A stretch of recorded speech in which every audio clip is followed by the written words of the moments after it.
네, 여러분 안녕하십니까? 치타TV 치메타파 경공매 시간이 돌아왔습니다. 오늘은 제가 이게 좀 러닝만 입고 있는데요. 날이 더워가지고요. 지금 실내 온도가 지금 33도입니다. 더구나 거기다 에어컨도 없이 또 이거 안방문을 지금 닫아놓고도 지금 녹화를 하고 있기 때문에 어떻게 도저히 견딜 수가 없어요. 여기서 이제 긴팔 달린 옷을 입으면은 이게 숨이 막혀서 못 살 것 같아요. 저희 집에 에어컨이 없어가지고 지금 일부러 에어컨 안 샀습니다. 전기세 절약하려고. 그러면 딴 얘기, 이거 시간은 10분인데 딴 얘기하면 안 되죠. 그럼 또 지난 시간에 요새 경공매 백문백답 시간이죠. 경공매 백문백답 시간을 계속 하고 있는데, 그럼 또 지난 시간에 이어서 다음 번호를 또 이어가도록 하겠습니다. 오늘은 이제 12번 차례네요. 그래서 다시 또 이제 제가 이제 노안이 있기 때문에 안경을 벗어야 가까운 데가 보입니다. 저는 근시이기 때문에 오히려 안경을 벗어야 돼요. 이 근시들은 그런 말 저번에 했는데 또 하네요. 자, 그러면은 오늘 또 시간을 또 진행해 보도록 하겠습니다. 치메타파 경공매 백문백답 12번째 항목입니다. 대지를 낙찰받으려고 하는데, 집 지을 수 있는 그런 그 땅을 말하는 거죠. 대지를 낙찰받으려고 하는데 선순위 저당권과 같은 순위로 지상권이 설정되어 있습니다. 저당권은 소멸되더라도 지상권은 소멸되지 않는다는 말이 있는데 도대체 어떻게 되는 건가요? 이런 질문이 있는데, 통상적으로 금융기관에서는 대지의 저당권을 설정할 때 지상권을 동시에 설정하기도 합니다. 이는 금융기관이 그 토지 위에 건물 등을 지으려고 하는 것이 아니라 다른 사람이 그 대지 위에 건물 등을 건축하지 못하도록 하기 위해서입니다. 만일 다른 제3자가 건물을 짓게 되면 훗날 저당권을 실행할 때, 경매 신청할 때 골치 아프기 때문입니다.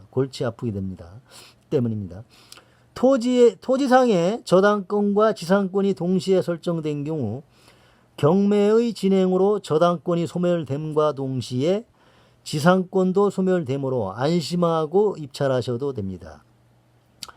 다만 지상권이 소멸되더라도 등기부에는 그대로 남아있게 되어 약간 골치 아프기도 하지만 실무에서는 지상권 말소 소멸 보증서를 첨부토록 요구하기 때문에 그리 신경 쓸 일은 아닙니다. 이렇게 되어 있습니다. 그러니까 이제 어떤 땅을 저 같은 이런 초보자들이 땅을 낙찰받으라고 해요. 할 때 보니까 선순위 저당권이 잡혀 있는데, 은행 같은 이런 기관이 선순위로 저당권을 잡아놨는데 거기다 지상권까지 같이 설정을 해놨어요. 근저당하고 지상권을 동시에 설정을 해놓은 거예요. 근데 그거를 갖다가 그게 어떻게 된 일이냐고 물어보니까 알고 보니까 그게 이제 근저당을 설정한 금융기관에서 보다 안전빵으로 해놓으려고 저당권까지 해놓은 거예요. 근저당만으로 불안하니까 완전 그 지상권까지, 땅에 대한 그 지상권까지 같이 설정해 놓은 거예요. 이럴 경우에는 이게 저 같은 경우 낙찰을 받아도 그 지상권 아무 이상이 없다는 얘기예요. 그거 말하자면 담보로 금융기관에서 자기네들 안전빵으로 가기 위해서 이게 설정해 놓은 거기 때문에 이 근저당하고 지상권이 동시에 그냥 같이 사라져 버린다는 얘기입니다. 그 얘기예요. 여러분들 말소기준권리는 지난 시간에 말씀드려도 알겠죠? 말소기준권리. 근저당이 말소기준권리입니다. 어떤 사람이 낙찰을 받았을 때 기준이 되는 권리예요. 근저당, 가압류, 담보가등기, 또 경매기입 등기 같은 그런 게 이제 말하자면은 말소기준권리라고 하는 거예요. 또 나올 겁니다. 다음에 13번으로 넘어가 보죠.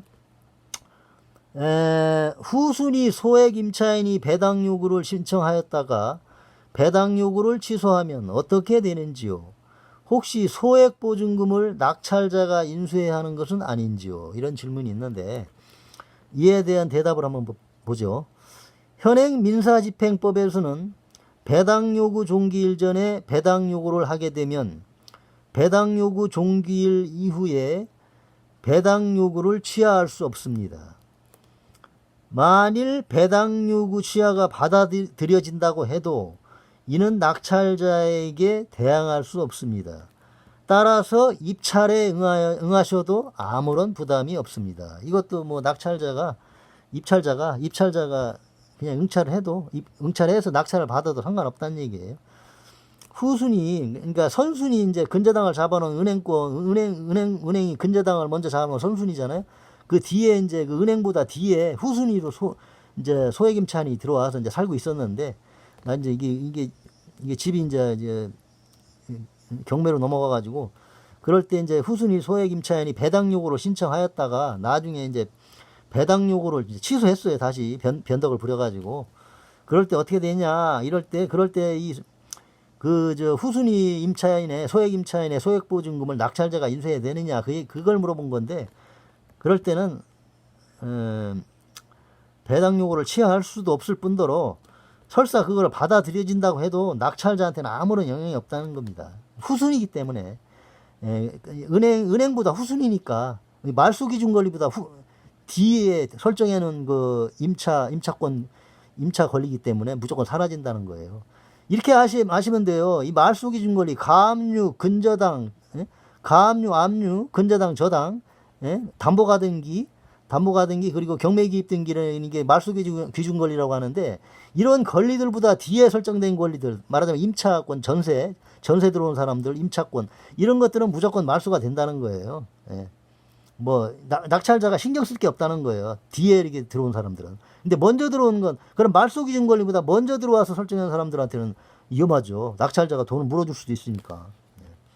물론 반드시 물어주는 경우는 많이 있는 건 아니에요.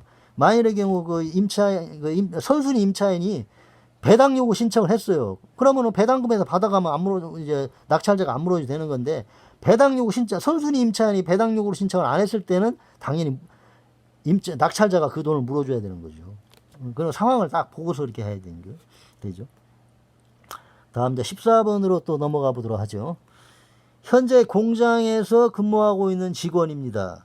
밀린 임금이 9개월분입니다. 그런데 공장이 경매 개시 결정이 난 것 같은데 배당 요구 종기일까지 배당 요구를 하면 모두 배당을 받을 수 있는지요? 이렇게 물어봤어요. 임금의 경우 배당 요구 종기일까지 배당 요구를 한 경우에는 최종 3개월분에 한해서 최우선 변제를 받을 수 있습니다. 나머지에 대해서는 가압류 신청을 해서 가압류한 후에 여유 배당 금액이 있으면 배당받을 수 있습니다. 이렇게 되어 있네요. 그러니까 이제 공장에서 이제 근무하고 있는 이제 공장 근로자가 있는데, 공장 자체가 경매로 넘어갔어요. 뭐 경영을 잘못해서 그런지, 그래 한마디로 공장이 망한 거죠. 근데 공장이 망했어요. 근데 그 근로자의 경우 이제 공장이 망하는 바람에 이제 임금을 9개월 동안 임금이 밀려 있었는데, 공장이 망할 정도면 9개월 동안 임금 안 주는 게 좀 이해가 가죠. 근데 그 9개월분의 임금을 못 받은 상태에서 이제 공장이 이제 경매로 넘어간 거예요. 그럴 때 배당을 받을 수 있느냐 이렇게 물어봤는데, 근데 이제 대법원에서 이럴 경우에 이제 공장이 이제 경매에 올려지잖아요. 대법원에 이제 신청을 해가지고 경매 이제 채권자가 신청을 하면은 이제 대법원에서 이제 경매를 올리잖아요. 그럴 때 배당 요구 종기일이라는 게 있어요. 이제 맨날 며칠까지 배당 요구를 해라. 이해 당사자들한테. 그럴 때 이 임금 근로자도 못 받은 임금에 대해서 배당 요구 종기일 전까지 배당 요구를 하는 겁니다. 배당 요구를 하면은 최종 3개월분 내 안에서 우선적으로 변제를 받을 수 있다는 거예요. 뭐 무조건 받는 거, 무조건 그냥 뭐 말소 기준 권리 뭐 은행보다도 먼저 받는 거예요. 무조건 최종 3개월분은 그만큼 이게 센 겁니다. 이게. 그리고 나머지 이제 6개월분은 이게 따로 이제 가압류 신청을 해가지고 근로자가 가압류 신청을 해서 배당 금액이 남아 있을 경우에 한해서 받을 수 있다. 그 얘기입니다. 그러니까 기본적으로 3개월분은 무조건 받고, 나머지 9개월분에서 6개월 못 받았잖아요. 못 받은 거는 따로 가압류 신청을 해가지고 그거에 그래서 가압류 한 후에 여유 배당 금액을 받을 수 있다. 뭐 그 얘기입니다.